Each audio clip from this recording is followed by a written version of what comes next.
નમસ્કાર વિદ્યાર્થી મિત્રો, અર્થ સ્કૂલમાં આપનું હાર્દિક સ્વાગત છે. આજે આપણે 7મા ધોરણનો 8મો પાઠ શીખીશું, મુસ્કાન કે મોતી. જો ચુટકુલે હે યાની રમૂજી ટુચકાઓ, જોક્સ.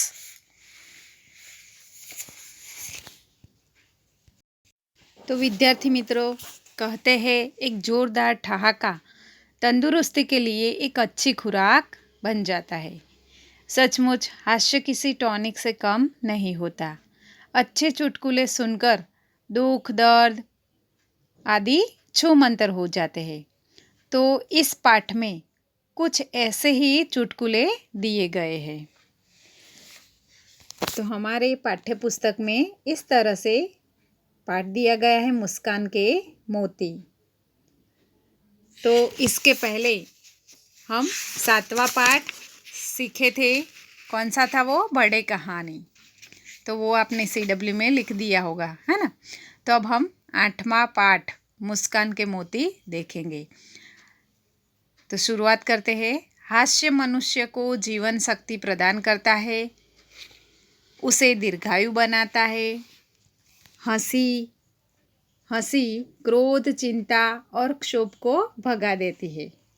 साथ ही वह सुख और स्वास्थ्य की चाबी है. हमारे चारों ओर भी हास्य की विपुल सामग्री उपलब्ध है.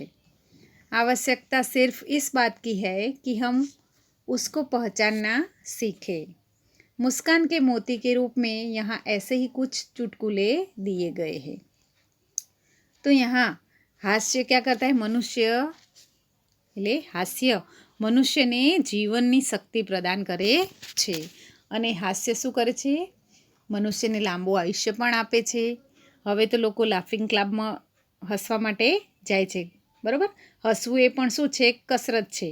તો લાફિંગ ક્લબમાં પણ લોકો શું કરે છે? ત્યાં જઈને હસે છે, જેનાથી શરીરની કસરત થાય, એટલે કે આપણું આયુષ્ય વધે છે. તો હાસ્ય શું કરે છે? ક્રોધ, ચિંતા અને આપણું જે ક્ષોભ હોય છે, દુઃખ હોય છે, એને ભગાવી દે છે. અને સાથે સાથે શું કરે છે? આપણને સુખ અને આપણું જે સુખ સમૃદ્ધિ છે, આપણું જે સ્વાસ્થ્ય છે, એની ચાવી પણ છે. તો આપણી આજુબાજુ પણ આપણને વિપુલ પ્રમાણમાં હાસ્ય ઉપલબ્ધ કરાવતી સામગ્રી આપણને મળી રહે છે. એટલે કે આપણે આજુબાજુ નજર કરીએ તો પણ ઘણી એવી વાતો આપણને સાંભળીને હસવું આવી જાય છે. તો એ પણ આપણે રમૂજી ટૂચકા સ્વરૂપે લઈ શકીએ છીએ. એટલે કે આવશ્યકતા સિર્ફ ઇસ બાત કી હૈ કે હમે ઉસે પહેચાનના ચાહીએ. એટલે માત્ર આપણે ઓળખવાની જરૂર છે. આપણી આજુબાજુ એવી ઘણી ઘટનાઓ બને છે જેને આપણે હાસ્યના રૂપમાં ફેરવી શકીએ છીએ. તો આપણા પાઠમાં પણ ઘણા થોડાક એવા ટૂચકાઓ આપ્યા છે, આપણે વાંચીએ. જોઈએ. तुमने राजू को चाटा क्यों मारा? અહીંયા ચિંટુ અને પિન્ટુ બંને વાતચીત કરી રહ્યા છે કે तुमने राजू को चाटा क्यों मारा? पिंटू, 15 दिन पहले उसने मुझे हिप्पोपोटेमस कहा था. तो चिंटू, तो फिर 15 दिनों के बाद आज ही क्यों मारा? तो पिंटू ने कहा, मैंने कल ही सर्कस में हिप्पोपोटेमस देखा. है ना मज़ेदार चुटकुला. तो चिंटूए પિન્ટુને પૂછ્યું કે તે રાજુને તમાચો શા માટે માર્યો? તો પિન્ટુએ શું કીધું? 15 દિવસ પહેલાં તેણે મને હિપ્પોપોટેમસ કહ્યો હતો. તો ચિંટુએ કહ્યું કે તને 15 દિવસ પહેલાં કહ્યો તો તારે એ જ દિવસે મારી દેવો જોઈએ ને ચમાટો, આજે કેમ માર્યો? તો પિન્ટુએ શું કીધું કે મેં ગઈકાલે જ સર્કસમાં હિપ્પોપોટેમસ જોયો. એટલે પિન્ટુને ખબર જ નથી અત્યાર સુધી કે હિપ્પોપોટેમસ કેવો લાગે છે, બરાબર.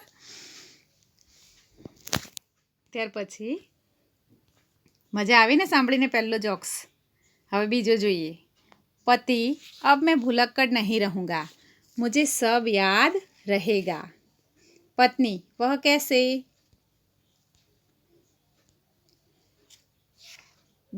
पति, देख मैं एक नई किताब खरीद लाया हूँ जिसका नाम है याद रखने के 1000 तरीके.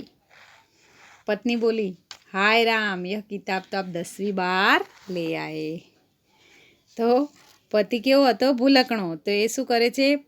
પતિ શું કહે છે કે હવે હું ભૂલકણો નહીં રહું, મને બધું યાદ રહેશે. તો પત્નીએ કહ્યું કેવી રીતે? પતિ કહે જો હું એક નવું પુસ્તક ખરીદી લાવ્યો છું જેનું નામ છે યાદ રાખવાની 1000 રીત. તરીકા એટલે રીત.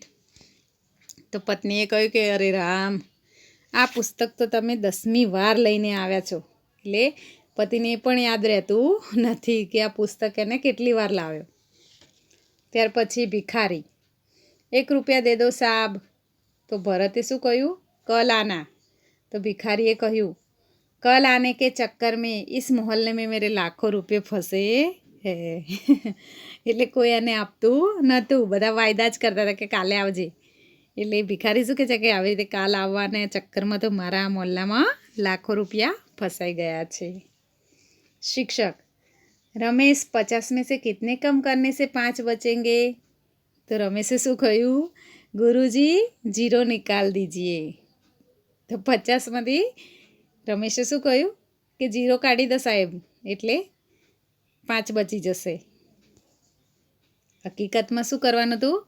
50માંથી 5 બાદ કરવા, બચાવવા હોય તો આપણે શું કરવું? 45 બાદ કરવા પડે, બરાબર ને? તો જ 5 બચે ને. પણ રમેશે ડાયરેક્ટ જ કહી દીધું કે 0 કાઢી નાખો.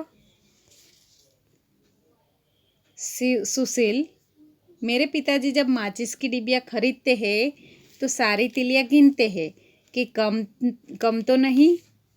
तो गीता, मेरे पिताजी माचिस की डिबिया खरीदते हैं तो सारी तिलियाँ जलाकर देखते हैं कि कोई तिली खराब तो नहीं.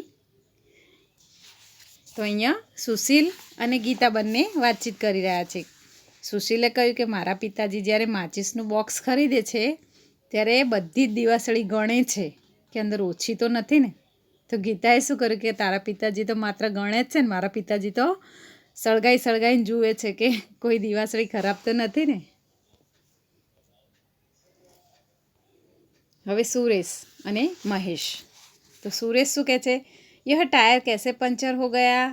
સુરેશ મહેશને કહે છે કે આ ટાયર કેવી રીતે પંચર થઈ ગયું? તો મહેશે શું કહ્યું? એક કાચ કી બોટલ પર ચઢ ગયા થા. એટલે કે એક કાચની બાટલી ઉપર ચડી ગયું હતું. તો સુરેશે કહ્યું क्या तुमने બોટલ નહીં દિખાઈ દી? કે તુમે બોટલ નહીં દિખાઈ દી? કે શું તને બાટલી દેખાઈ નહોતી? તો મહેશે કહ્યું क्या बताऊँ यार, वह तो उस आदमी की जेब में थी जो मेरी कार के नीचे आ गया था. મહેશે શું કહ્યું કે શું કહું યાર, તે તો એ માણસના ખિસ્સામાંથી જે મારી કારની નીચે આવી ગયો.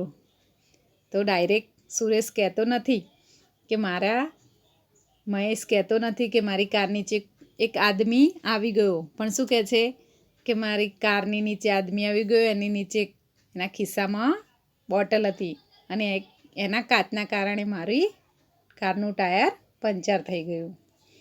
હવે અહીંયા આપણને ચિત્ર આપ્યા છે, તો ચિત્ર જુઓ. ચિત્રમાં શું બતાવ્યું છે કે એક આદમી जूते मंदिर के बाहर निकालने के बदले जूते सहित पैर ही बाहर निकाल कर प्रणाम करता है. तो आदमी શું કરે છે? સૂચના મારે છે કે આપકે જૂતે બહાર નિકાલીએ. તો એને જૂતા ના કાઢવા પડે એ માટે શું કરે છે? એને પગ બહાર રાખ્યા અને આખો લાંબો થઈ અને દર્શન કરી રહ્યો છે, બરાબર. ત્યાર પછી અહીંયા રાવણ બતાવે છે અને ડૉક્ટર સાહેબ. तो रावण डॉक्टर ने શું કહે છે કે डॉक्टर साहब मेरे सिर में दर्द है पर पता नहीं चल रहा कि किस सिर में दर्द है, आप ही कुछ इलाज कीजिए. તો રાવણને તો 10 માથા હોય, બરાબર. તો રાવણને માથું દુખતું હતું. તો રાવણે શું કહ્યું કે ડૉક્ટર સાહેબ મારે માથું દુખાય છે પણ ખબર નથી પડતી કે કયા માથામાં મને દર્દ છે. ત્યાર પછી અહીંયા જે ચિત્ર આપ્યું છે આપણને, तो हाथी पर शीर्षासन करते हुए मनुष्य को आपने इस चित्र में देखा. अब हाथी की बारी. हाथी मनुष्य के सिर पर शीर्षासन करना चाहता है. आप हाथी की इच्छा पूर्ण कीजिए और बनाइए ऐसा ही एक चित्र. ज़रूरत लगे तो इस चित्र को उल्टा करके आप देख सकते हैं. तो અહીંયા આપણને કે ચિત્રમાં શું બતાવ્યું છે કે હાથીની ઉપર માણસ શું કરી રહ્યો છે? શીર્ષાસન. હવે આ ચિત્રને આપણે ઉલટું કરી દઈએ તો માણસ શું થાય નીચે અને માણસના માથા ઉપર હાથી આવી જાય. થઈ જાય ને કે હાથી મનુષ્યના શિર પર શીર્ષાસન કરી રહ્યો છે. તો આ રીતે આ ચિત્ર પણ આપણને કેવું લાગે? હાસ્યાસ્પદ. હવે આપણે જોઈએ તેનો અભ્યાસ. તો અહીંયા પ્રશ્ન નંબર 1 છે कि इकाई में दिए गए चुटकुलों के दो दो की टुकड़ी में अभिनय के साथ प्रस्तुत कीजिए. तो ये આપણે લખવાનો નથી. પ્રશ્ન નંબર 2 છે કે આપ સુને હુએ મજેદાર ચુટકુલે સુનાઈએ, એટલે કે તમે સાંભળેલા જે રમૂજી ટૂચકાઓ હોય એ સંભળાવો. ત્યાર પછી પ્રશ્ન 3 છે કે ઉદાહરણ કે અનુસાર એક શબ્દ રખકર ચુટકુલા બનાઈએ. તો અહીં ઉદાહરણ અનુસાર मज़ेदार चुटकुले बनाने के हैं. बराबर. तो उदाहरण में आप कि शिक्षक हेतल मिठाई नहीं खाती, इसमें हेतल क्या है? तो छात्र ने कहा मूर्ख. क्या कहा? मूर्ख. कि हेतल मिठाई ना खाए तो केवी कहवाय? मूर्ख कहवाय. त्यार पछी दुकानदार आप कब से खड़े खड़े चीज़ों को देख रहे हैं, आपको क्या चाहिए? तो ग्राहक ने क्या कहा होगा? खाली जगह में क्या आएगा?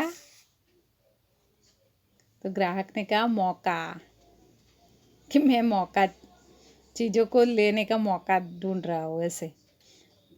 तीजू, न्यायाधीश बैंक का दरवाज़ा तोड़ने का कारण बताओ. तो क्या दरवाज़ा बंद था इसलिए मैंने तोड़ा. त्यार पछी एक भुलक्कड़ आदमी अपने इलाज के लिए अस्पताल गया और अपनी भूल जाने की बीमारी के बारे में बताया. तो डॉक्टर, यह आदत आपको कब से है? तो भुलक्कड़ ने क्या कहा? याद नहीं. ભૂલવાની બીમારી હતી અને પાછો ડૉક્ટર પાસે ગયો અને કે મને ખબર નથી. ત્યાર પછી પ્રશ્ન નંબર 4, फंसोगे फिर हंसोगे. निम्नलिखित प्रश्नों के उत्तर हाँ या ना में दीजिए. तो અહીંયા પ્રશ્નો આપે છે, એનો હા અને નામાં ઉત્તર આપવાનો છે. क्या तुम्हारे घर वाले जानते हैं कि तुम मूर्ख हो? तो શું આવશે? ના. બીજો પ્રશ્ન, क्या तुम अकेले ही पागल हो? तो ना. 3 नंबर, मेरे दिए हुए 500 रुपये खर्च कर दिए? तो ना अथवा तो हाँ. प्रश्न नंबर 5, क्या हमें हर प्रसंग और हर जगह पर हंसते रहना चाहिए? कारण सहित बताइए. तो અહીં પ્રશ્ન નંબર 5, શું આપણે દરેક પ્રસંગમાં અથવા તો દરેક જગ્યાએ હસતા રહેવું જોઈએ? તો જો હા તો તેનું કારણ બતાવો અને ના તો પણ એનું કારણ બતાવો. તો उत्तर में આપણે એમ લખી શકીએ कि हंसना तभी उचित है जब कोई हंसने वाली बात हो. हमारा व्यवहार है वो कैसा होना चाहिए? प्रसंगानुकूल, એટલે કે प्रसंग के अनुरूप होना चाहिए. हर प्रसंग पर और हर जगह हंसना मूर्खता है, अशिष्टता है और एक पागलपन का सूचक है. हम बिना बात के हंसते रहते तो क्या होता है? लोग हमें पागल समझते हैं ना. तो इस तरह हमें हर जगह और हर प्रसंग पर हंसते रहना चाहिए नहीं. उसके बाद है स्वाध्याय. तो प्रश्न नंबर 1 है, आपके जीवन में कई प्रसंग ऐसे भी घटे होंगे जब किसी गंभीर या सरल बात पर आप या आपसे जुड़े अन्य कोई कुछ बोले होंगे और हंसी का माहौल बन गया होगा. यही तो है चुटकुला. ऐसी बातें याद कीजिए और चुटकुले के रूप में लिखिए. तो प्रश्न 2 આપણે લખવાનો નથી. હવે પ્રશ્ન 1 આપણે લખવાનો નથી. હવે પ્રશ્ન નંબર 2,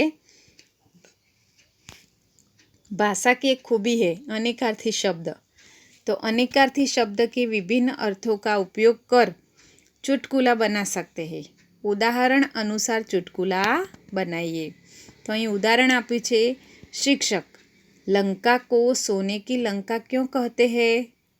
तो छात्र ने कहा क्योंकि वहाँ कुंभकर्ण जैसे सोने वाले लोग रहते थे. तो અહીંયા સોના છે એના 2 અર્થ થાય છે. સોના એટલે ધાતુ અને બીજું સોના એટલે નિંદ્રાવસ્થા. તો આ રીતે આપણને અહીંયા 3 શબ્દો આપેલા છે, બસ, ઉત્તર અને કર. તો આપણે બસ માટે બનાવીશું કે પિતાજીને કહા, બેટા મેં થક ગયા હું. पिताजी ने कहा, बेटा क्या थक गए, थोड़ा ही और चलना है. तो बेटा ने क्या कहा, पिताजी अब और नहीं, बस. दूसरा बन सकता है उसी शब्द का कि पिताजी ने कहा, बेटा बस यहाँ आती ही नहीं है, पैदल ही चलना होगा. तो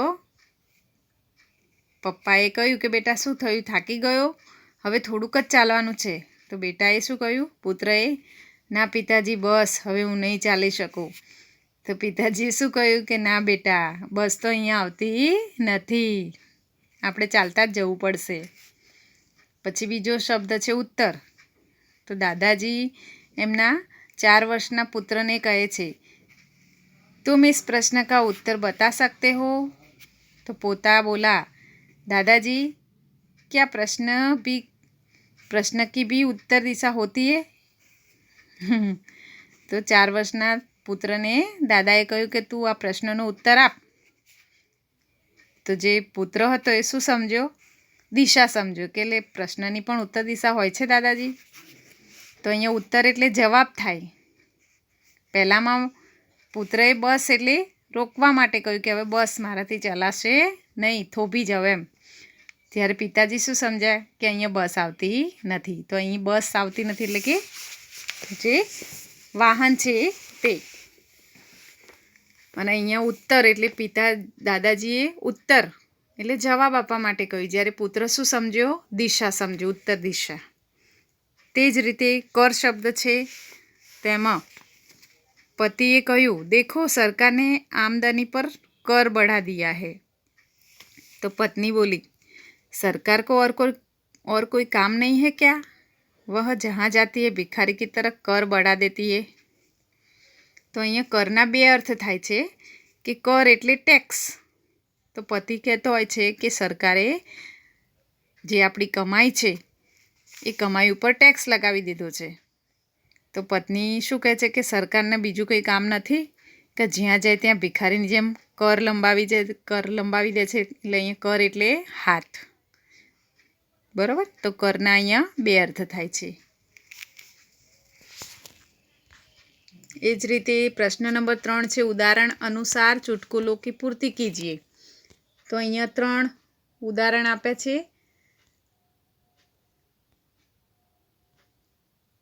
मालिक तू बड़ा गधा है. मालिक ने कहा नौकर से कि तू बड़ा गधा है. तो नौकर ने क्या कहा, ऐसा कहकर मुझे शर्मिंदा न करे मालिक, बड़े तो आप है. અને પ્રશ્ન એના પછી આપણે વાક્ય પૂર્ણ કરવાનું છે ખાલી જગ્યામાં કે પતલી ગલી में 2 आदमी आमने सामने आ गए. બરાબર, એક નાની એવી ગલી હતી, એ ગલીમાં 2 આદમી સામસામે આવી ગયા. तो पहला आदमी बोला, हटो बीच में से, मैं किसी गधे को रास्ता नहीं देता. तो दूसरा आदमी बोला, रास्ते से हटते हुए. तो जो बीजो आदमी હતો એ પણ રસ્તામાંથી હટી ગયો અને શું કહેવા લાગ્યો, પર મેં તો ખાલી જગ્યા. તો શું આવશે, મેં તો દેતા હું, એટલે કે હું તો ગધેડાને રસ્તો આપું છું. પછી 2 નંબરમાં છે, ન્યાયાલય में 2 वकील. तो पहला वकील कहे तू गधा है, दूसरा वकील तू तो बड़ा गधा है. तो पहला वकील तू बड़ा गधा है. तो न्यायाधीश बोले, ऑर्डर ऑर्डर, आपको ध्यान में रखना चाहिए कि मैं भी यहाँ बैठा हूँ. એટલે કે હું સૌ તમારા 2થી મોટો તો હું છું એમ. એટલે ન્યાયાધીશ પોતે પણ શું કહે છે કે તમારા 2 કરતાં પણ વધારે ગધેડો હું છું. ત્યાર પછી लड़का, मैं आपकी बेटी से शादी करना चाहता हूँ. तो लड़की का पिता, मैं नहीं चाहता कि मेरी बेटी किसी गधे के साथ रहे. तो लड़का बोला, जी मैं भी यही चाहता हूँ, इसीलिए तो शादी करना चाहता हूँ, अथवा तो इसीलिए तो मुझसे शादी करा दीजिए। चौथों, योगेश इस गधे को लेकर कहाँ जा रहे हो? तो रमेश कहता है, देखता नहीं मेरे साथ गधा नहीं कुत्ता है। तो योगेश, यार तू चुप कर, मैं कुत्ते से ही कह रहा हूँ। 5 नंबर, सामने से गधे आते देखकर पति, देखो तुम्हारे रिश्तेदार आ रहे हैं। तो पत्नी ने क्या कहा, जी हाँ रिश्तेदार तो है ही, पर हुए तो आपसे शादी के बाद, કે हुए તો આપसे शादी करने के बाद ही, એટલે કે મારા રિશ્તેદાર તો ખરા જ, પણ કયા? સાસરી પક્ષના.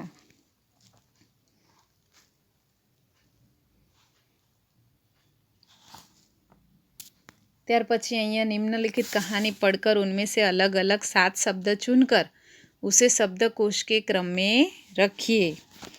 तो અહીંયા જે વાર્તા આપી છે એ વાર્તામાંથી આપણે 7 શબ્દો શોધીને એને કક્કા પ્રમાણે મૂકવાના છે। एक कुत्ते ने एक खरगोश को देख लिया, शिकार के लिए उसके पीछे दौड़ा। खरगोश भी अपने प्राण बचाने के लिए तेजी से भागा। कुत्ता बराबर उसका पीछा करता रहा। अंत में उसकी सांस फूल गई। थक हार कर उसने खरगोश का पीछा करना छोड़ दिया। तभी एक चरवाहे ने उसकी ओर देखकर ताना कसा। एक छोटे से खरगोश ने दौड़ में तुम्हें पछाड़ दिया। कुत्ते ने तपाक से जवाब दिया, महाशय मैं अपने पेट के लिए दौड़ रहा था, वह अपने प्राणों के लिए दौड़ रहा था। सचमुच जीत के कई कारण होते हैं। तो હવે આપણે આમાંથી 7 શબ્દો એવા શોધવાના છે અને એને શબ્દકોશના ક્રમ એટલે કે કક્કા પ્રમાણે આપણે ગોઠવવાના છે। તો આપણે સૌથી પહેલો શબ્દ કયો લઈશું? કુત્તા, તો ક, પછી આવશે ખ, તો શું લઈશું? ખરગોશ। ત્યાર પછી ગ, તો અહીંયા ગ વાળો કોઈ શબ્દ નથી, તો આપણે લઈશું ચ, ચરવાહા। ત્યાર પછી જીત, જીત પછી દોડ, ત્યારબાદ શિકાર અને છેલ્લે સાંસ। તો આ રીતે આપણે 7 શબ્દો કક્કા પ્રમાણે ગોઠવી શકીશું। તો આ રીતે તમારો સ્વાધ્યાય અહીં પૂર્ણ થાય છે। તો આ ચુટકુલા આપણે આ રીતે વિડીયો દ્વારા સમજ્યા। તો આ પાઠ તમે વિડીયો દ્વારા સમજ્યા, ઓકે। જો તમે રૂબરૂ ક્લાસમાં બેઠા હોત તો તમને ઓર મજા આવત, પણ હવે અત્યારે શક્ય નથી। તો આપણે ફરીથી જ્યારે પણ સ્કૂલ ખુલશે ત્યારે આ પાઠને આપણે સમજીશું, ઓકે। આવજો।